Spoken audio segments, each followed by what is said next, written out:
friends. I'm a civil services aspirant who has been preparing for the civil services for the past couple of years. And this is a small initiative from me to spread the knowledge that I've gained during my course of study. And sincerely hope that this video proves to be useful to all the aspirants who lack the financial resources and the materials to study from.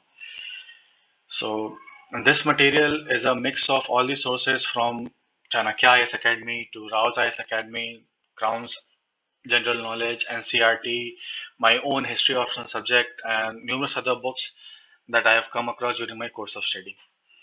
So I hope this material proves to be useful to you all. And with this hope, let's begin. So in this video, I'm going to discuss a topic of modern history, which begins from the chapter of later Mughals. And in this particular video, I'm going to discuss about Bahadur Shah, from whom the chapter of later Mughals begins. So let's move ahead. So modern history begins from the death of Aurangzeb, who died in 1707. Now, Aurangzeb had three sons, namely Azam Shah, Muzam, and Kambaksh. Now, Kambaksh has also been referred as Deen Pana, which is an important piece of information for you all guys, as this information has been asked in numerous number of exams from state PCS to civil services and various other examinations. Moving ahead, after the death of Aurangzeb, his three sons were engaged in a civil war. अब civil war क्यों हुआ? The civil war happened because of the sole reason of acquiring the royal throne of Mughal Empire. That is, राजा कौन बनेगा औरंगजेब के बाद. बस इसी sole reason के लिए civil war fought हुआ था between the three sons of Aurangzeb. So, in the civil war that was fought between the three sons of Aurangzeb, his second son, named Muzam, emerged victorious. Now, Muzam defeated Azam in the Battle of Jajau in 1707, and secondly, he defeated Kambaksh in the Battle of Bijapur. And by emerging victorious in the civil war, he became the Mughal emperor and named him as Bahadur Shah, took the title of Shah Alam the First. Now, when he became the Mughal emperor, he was already aged at 65 years. वो काफी बूढ़ा हो चुका था. लेकिन इस old age का उसके पास एक काफी बड़ा एडवांटेज था. He used his experience to deal with the situation of the Mughal Empire. वो अपने फोरफादर्स, अपने फादर्स के रीन में काफी कुछ देख चुका था. क्या स्टेप्स लेना है, क्या नहीं लेना है, क्या स्टेप्स से पॉपुलिस आपके फेवर में हो सकती हैं, कौन सा स्टेप बैकफायर कर सकता है, ये सब का एक्सपीरियंस था उसको. सो यही वो एक्सपीरियंस अपने रीन में यूज करता है to deal with the situation of Mughal empire. So when he became the Mughal Empire, when he became the Mughal Emperor, तो Mughal Empire was already on decline. So he मतलब वो Mughal empire के decline को tackle करने के लिए अपना सारा एक्सपीरियंस यूज करता है. And one more information is Kambaksh has been also been referred as Deen Pana, which has already been mentioned in the previous slide. And one more thing, Bahadur Shah had a historian known by the name of Khafi Khan, who used to refer Bahadur Shah as Shah-e-Bekhabar. So, in totality, when Muzam emerged victorious in the civil war, he named himself as Bahadur Shah, took the title of Shah Alam the First, and his historian Khafi Khan used to refer to him as Shah-e-Bekhabar. And Bahadur Shah ruled from 1707 to 1712. So, moving ahead. When Bahadur Shah became the Mughal emperor, he was well aware of the fact that the Mughal empire was on decline. So, he devised some measures, he devised some strategies to deal with the decline of the Mughal empire. अब वो अपना experience यहाँ पे काम में लाता है. वो अपने फादर दैट इज औरंगजेब के रीन में देख चुका था कि Hindus were maximum suppressed. Hindus को काफी टॉर्चर किया जाता था, हिंदू के खिलाफ काफी लॉज निकाले जाते थे, जजिया इम्पोज किया जाता था, उन पे टैक्स लगाया जाता था, ट्रेडिंग पे टैक्स होता था ज़्यादा, कंपेयरिंग टू मुस्लिम्स, हिंदूज पे ज़्यादा टैक्स लगता था। ये सब चीज़ वो औरंगजेब के रेन में देख चुका था। तो ये सिचुएशन जब उसके एक्सपीरियंस में था, तो वो ये सिचुएशन को यूज करता है। वो देख चुका था कि ये सिचुएशन ऑलरेडी बैकफायर किया था औरंगजेब के रेन में। सो जब उसको पता था कि हिंदूज है मैक्सिमम सप्रेस्ड, तो वो एक स्ट्रेटेजी निकालता है कि ये स्टेप वो दोबारा नहीं लेगा जो औरंगजेब ने लिया। He will not try to suppress Hindus again. क्यों? क्योंकि Hindus were the major populace in the Mughal empire.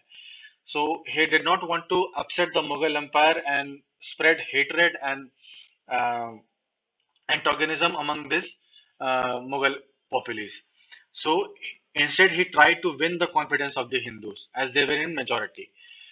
And within the Hindus, he targeted four factions, that is Rajputs, Jats, Marathas, and the Bundelas.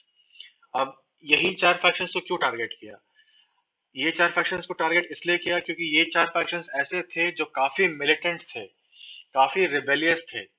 वो फाइट करना जानते थे, वो Mughal forces को tackle करना जानते थे, उनको अच्छा खासा रेजिस्टेंस प्रोवाइड कर सकते थे ये चार हिंदू फैक्शंस। सो इसीलिए बहादुर शाह जानबूझ के ये चार फैक्शंस को डील करता है। और one by one we are going to see how Bahadur Shah took steps to deal with the Rajputs, the Jats, Marathas, and the Bundelas. So, firstly, steps taken by Bahadur Shah to deal with the Rajputs. शुरू में बहादुर शाह यही try किया कि शुरू में अपना control, अपना रुतबा मुगल एम्पायर का एजर्ट करना चाहा राजपूत के ऊपर। He try to assert his control over the Rajput states, but ये स्टेप बैकफायर किया क्योंकि Bahadur Shah faced resistance from the Rajput states, namely Amer and Marwar. Amer में रूलर थे जय सिंह और मारवाड़ का रूलर था अजीत सिंह। ये दोनों स्टेट से काफी रेजिस्टेंस फेस हुआ बहादुर शाह को जब भी वो अपना कंट्रोल एजर्ट करना चाहा। जब ये स्टेप फेल हो गया बहादुर शाह का, then he started developing cordial relation with them. अब कोर्डियल रिलेशन डेवलप करने का मतलब क्या है कि ऐसा मतलब ये नहीं कि वी मतलब Bahadur Shah used to offer monetary benefits और enter into any alliance. Correlation relation का मतलब है कि a kind of a status quo, कि ना हम तुम पे अटैक करेंगे ना तुम हम पे अटैक करोगे, ना हम तुम्हारे एडमिनिस्ट्रेशन में इंटरफेयर करेंगे ना तुम हमारे एडमिनिस्ट्रेशन में इंटरफेयर करोगे। सो इस तरह से कोरिलेटी मेंटेन हुआ राजपूत के साथ। अब एक और सिचुएशन यहाँ पे ये है कि राजपूत जो थे, Rajput were ready to accept the nominal suzerainty of the Mughals, but provided एक कंडीशन है कि they wanted the subedari of Gujarat and Malwa. अब this demand was not acceptable to Bahadur Shah. Bahadur Shah completely denied this claim of the Rajputs. So ये claim भी denied कर दिया और firstly उसको रेजिस्टेंस भी फेस हुआ राजपूत स्टेट से, that is Amer and Marwar से। सो ये दोनों सिचुएशन से बैलेंस करते हुए वो एक स्टेटस को मेंटेन कर लेता है राजपूत के साथ कि हम तुम्हारे पर अटैक नहीं करेंगे, तुम हमारे पर अटैक नहीं करोगे, we are not going to interfere in your administration, neither you going to interfere in our administration. So a kind of a cordiality was maintained between the two parties. So this these are the steps taken by the Bahadur Shah to deal with the Rajputs. Secondly, steps taken by Bahadur Shah to deal with the Marathas. अब बहादुर शाह से पहले ही औरंगजेब ने यसुबाई और साहू को prison कर दिया था, imprison में, मतलब प्रिजन में डाल दिया था। अब बहादुर शाह क्या करता है?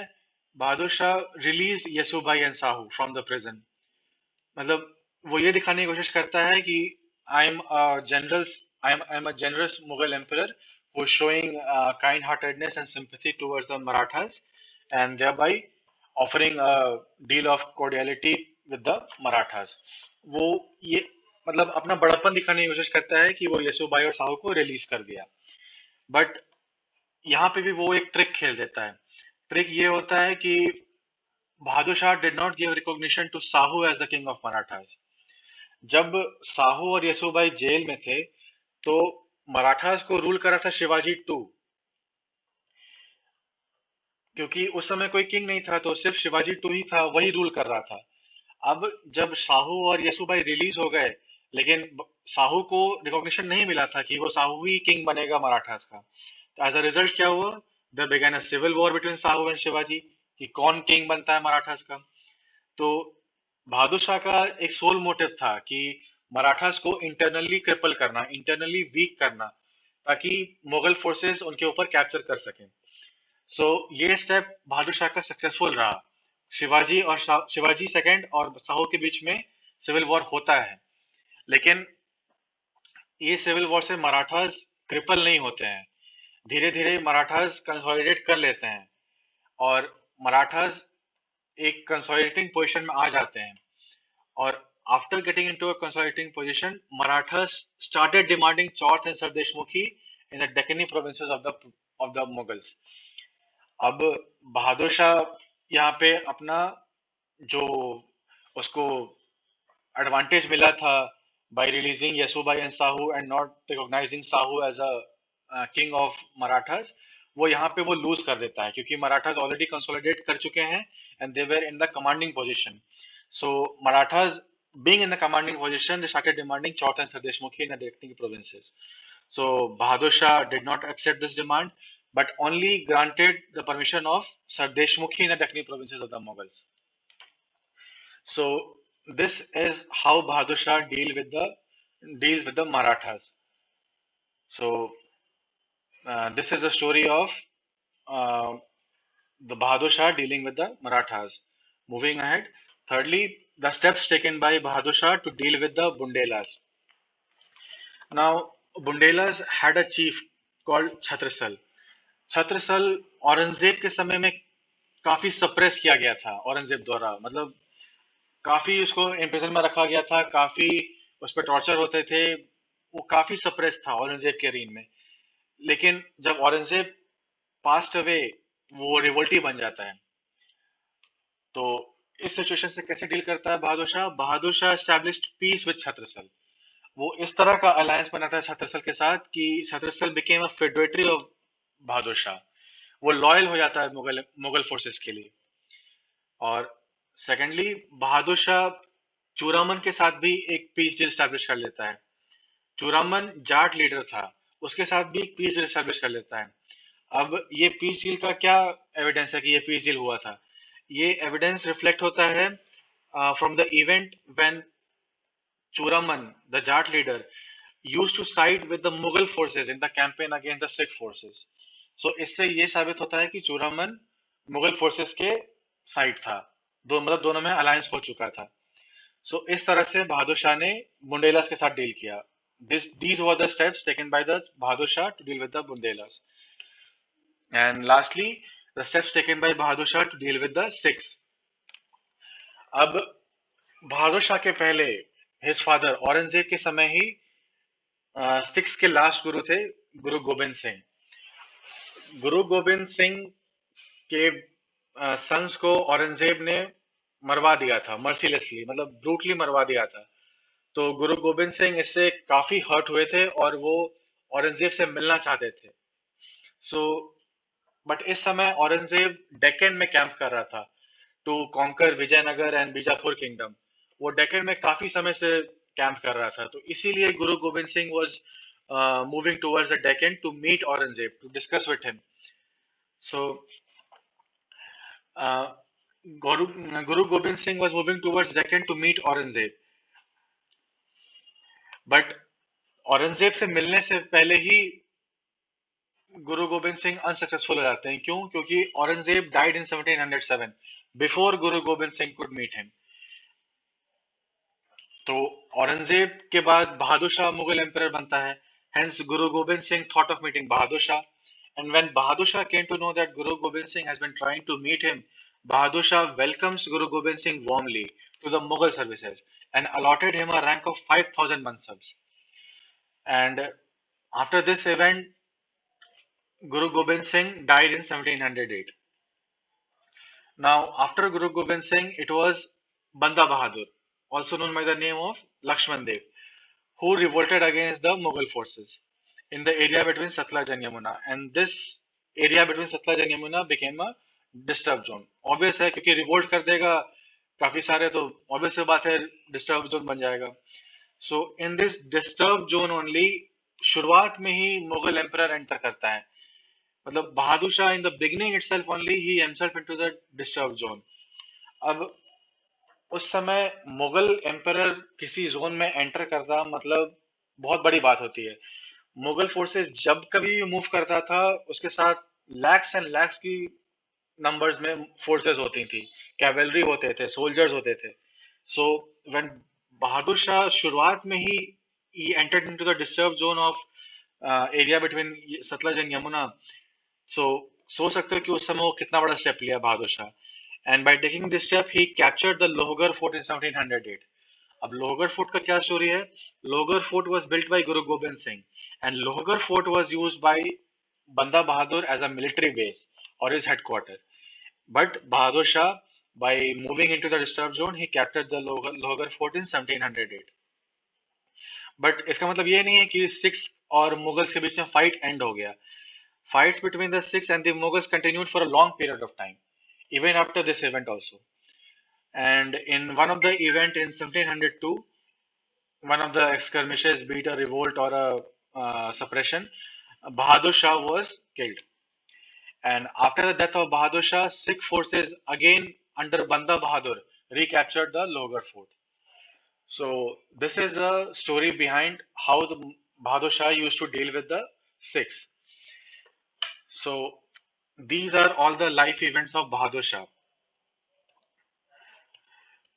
So in summary, I have dealt about all the events of Bahadur Shah, how he used to tackle the Rajputs, Marathas, Jats, and the Sikhs. Now, after discussing various life events of Bahadur Shah, it's time to test your understanding. That is, how far you have learned till now. So, the first question is, uh, which of the following statements are correct about Bahadur Shah, the successor of Aurangzeb? Firstly, he was very intolerant towards Hindu chiefs and rajas. Second statement, he made peace with the 10th Sikh Guru, Guru Gobind Singh. Select the correct answer using the codes below. A 1 only, B 2 only, C both 1 and 2, D neither 1 and not 2. Now, based on the discussion that we had so far, it is very clear that the first statement given here, that he was very intolerant towards Hindu chiefs and rajas, is incorrect, because he did not, as we have discussed in our video, he did not want to repeat the same mistake that his father Aurangzeb did. So he adopted a tolerant attitude towards Hindu chiefs and rajas. He made cordial relations with Rajputs, Marathas, Jats, and the Bundelas. So the first statement is incorrect. However, the second statement, that he made peace with the 10th Sikh Guru, Guru Gobind Singh, is absolutely correct, because he allotted the rank of 5,000 mansabs to 10th Sikh Guru. He welcomed him. So the second statement here is correct. So the correct answer here would be option B, 2 only. Moving on, the next question is, which of the following statements is correct regarding the politics in Delhi court after the death of Aurangzeb in 1707? Now, the first statement here is, nobles became very powerful, sometimes even more influential than the Mughal emperor himself. The Marathas and the Rajputs selectively favored the nobles. The third statement is, the Mughal emperors become puppet of their own nobles, who in turn became the kingmakers. Select the correct answer using the codes below. A 1 only, B 1 and 3 only, C 2 and 3 only, D 1, 2 and 3. Now, this is a question which would enhance your understanding after going through the video. This question basically supplements your knowledge. जितना हम लोगों ने पढ़ा अभी तक बहादुर शाह के बारे में, कोर्ट पॉलिटिक्स के बारे में, जितना कुछ भी हम लोगों ने जाना, ये उस नॉलेज को और इनहांस करता है, सप्लीमेंट करता है ये क्वेश्चन। सो ये क्वेश्चन अगर आपको लगे कि ये आउट ऑफ सिलेबस है या ये हमने पढ़ाया ही नहीं है या ये तो कभी डिस्कस ही नहीं हुआ, ये ऐसा नहीं है। कुछ क्वेश्चंस ऐसे भी होते हैं जिनको जानने से या जिनको अटेम्प्ट करने से हमारा नॉलेज एनरिच होता है। सो ये coming back to this question, the correct the correct answer here is option D. 1, 2, and 3. All the three statements are correct because uh, uh, the death after the death of Aurangzeb, the nobles did become very powerful, and sometimes they uh, even started ruling the Mughal emperor also. We would see in the coming videos about Jandar Shah, Farooq Shiar, and Rafiuddollah, Rafiu Jadra, about Sayyid brothers, about Irani lobby, Turani lobby. We will come to know that how these nobles become very so powerful, and by becoming so powerful, what do they exactly do in the Mughal court? How did they exercise their power in the Mughal court? So the first statement here is correct. And Marathas and the Rajputs selectively favored the nobles, which is also correct because since the nobles had become overpowerful or more powerful than the Mughal emperor, therefore it is very wise for any other opposition party who has been suppressed by the Mughal emperor to start favoring the nobles instead of the Mughal emperor. As Mughal emperor has lost his image, has lost his prestige, he was acting on behalf of the nobles, and nobles were acting as the superior chief. So the second statement here is also correct. And the third statement, the Mughal emperor became the puppets of their own nobles, who in turn became the kingmakers. This third statement is also correct, as there are various examples in this chapter of later Mughals only which justify this statement. For example, Farooq Shir, who was a puppet emperor of Sayyid brothers. Um, Next is Rafiuddollah, Rafiud Dajrat, all were the puppet emperors of Sayyid brothers. So the third statement here is correct. So the answer to this question is option D. That is both 1, 2, and 3. All three statements are correct. Now, coming back to the next question, which of the following were the causes of the downfall of the Mughal Empire? Now, this question is relatively easy. You can easily guess what are the correct options. First option is narrow religious policies of the Aurangzeb. Second option, alliance with the Rajputs. Third option, rise of Marathas. And fourth option, infighting among the nobles. Select the correct answer using the codes below. Option A, 1, 2, and 3 only. Option B, 1, 3, and 4 only. Option C, 2 and 3 only. Option D, 1, 2, 3, and 4. Now, I'll give you 5 minutes to think on your own. What should be the correct answer to this question? Take 5 seconds, go through all the topics, all the understanding that we have uh, been through in the last 15 minutes, and try to recall all the aspects that we have discussed.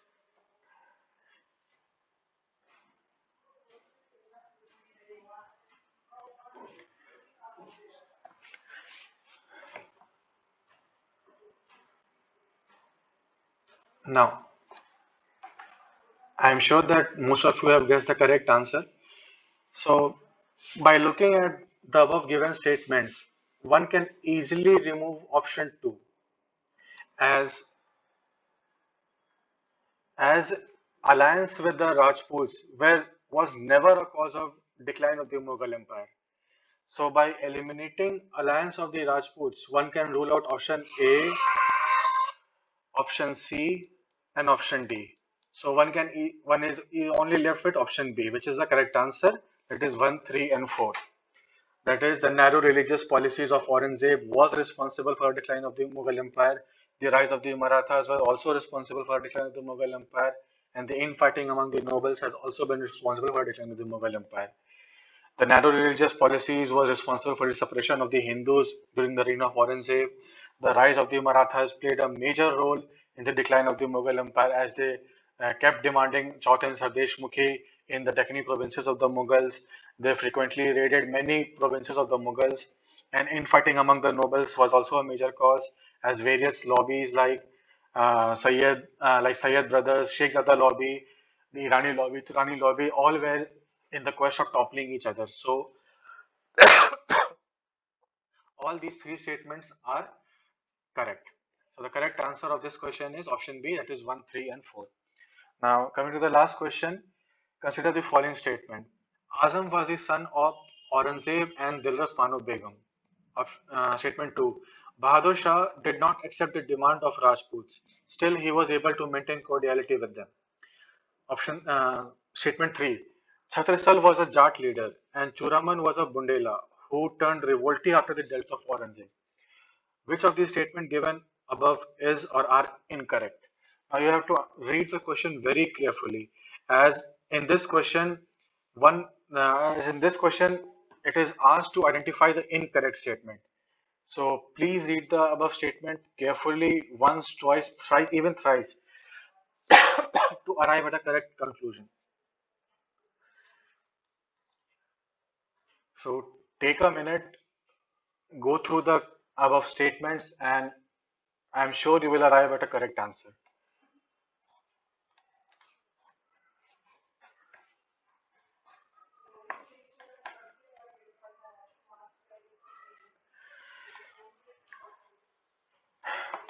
Now, I'm sure most of you have got the correct answer. Now, statement 1 reads Azam was the son of Aurangzeb and Dilras Banu Begum, which is absolutely correct. Bahadur Shah did not accept the demand of Rajput, still he was able to maintain cordiality with them. This is also correct, as we have discussed in our discussion that Bahadur Shah denied the claim of the Rajputs for the Subedari of Gujarat and Malwa. Still, he was able to maintain cordiality with them. That is, a kind of status quo was maintained. So the third statement, Chhatrisal was a Jat leader and Churaman was a Bundela. Now, this is incorrect, as the characters are been reversed. Chhatrisal was a Bundela and Churaman was a Jat leader who turned revolty after the death of Aurangzeb. So the incorrect statement is 3. So the correct answer to this question is option C, that is 3 only. With this, we have come to the end of our discussion, and I hope many of you will join us in our next video, in which we will discuss about the next Mughal emperor, that is Jahandar Shah. So stay tuned in for the next video, which will be uploaded very shortly. Thank you.